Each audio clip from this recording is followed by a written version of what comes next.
Okay, so this is super dangerous, and look what happened to this guy. I'm gonna show you this video in a second, but this is what happens when you get a non-car guy running a car company, and I'll explain after. All right, here's what happened. The airbags in the RHO went off again, and this time I was on a smooth part of the off-road course. This is where I test the Ford Raptor, the Ford Raptor R, the Bronco Raptor. Those are all OEM vehicles. I don't do anything to them when I test them. And the first time the airbags went off, I let my insurance company handle the lawsuit against Dodge.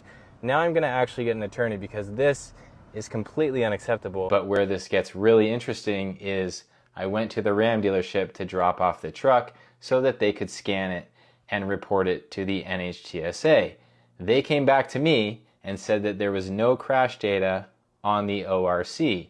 And right now there is a recall of over 52,000 trucks from Ram for faulty software. All right, so as you may know, the story was that Carlos Tavares, this is the dude that in 2021 became the CEO of Stellantis, which became the parent company of Dodge and Fiat and a bunch of other stuff. So he becomes the CEO, he's not a car guy, and he starts slashing costs everywhere.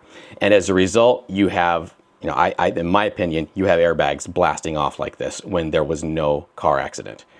They're just off-road.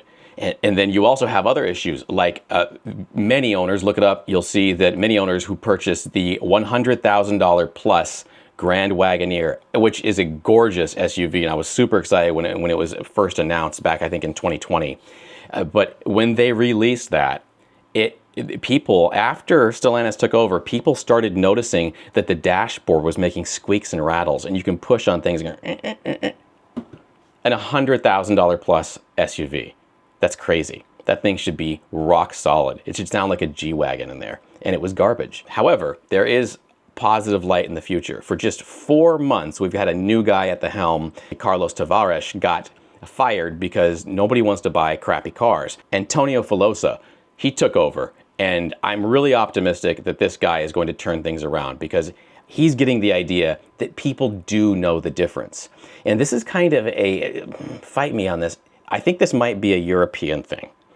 That a lot of people in Europe don't really care about what they drive, their commuter cars.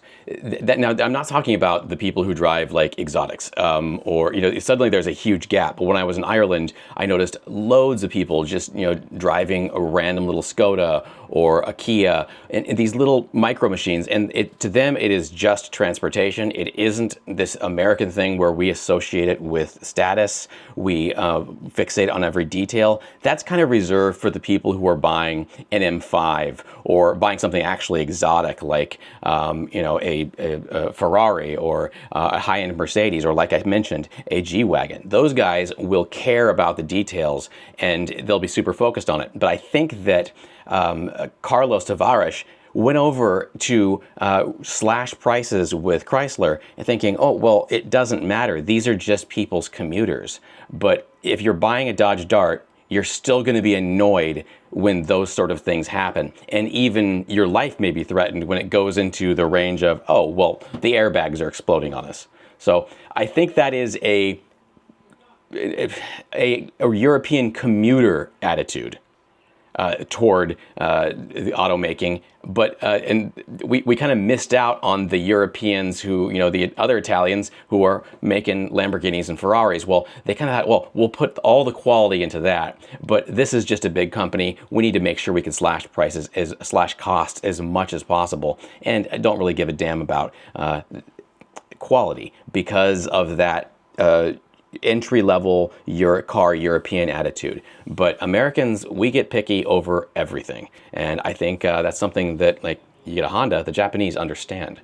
I don't know. Sweeping generalizations. Yeah. Tell me if I'm full of crap.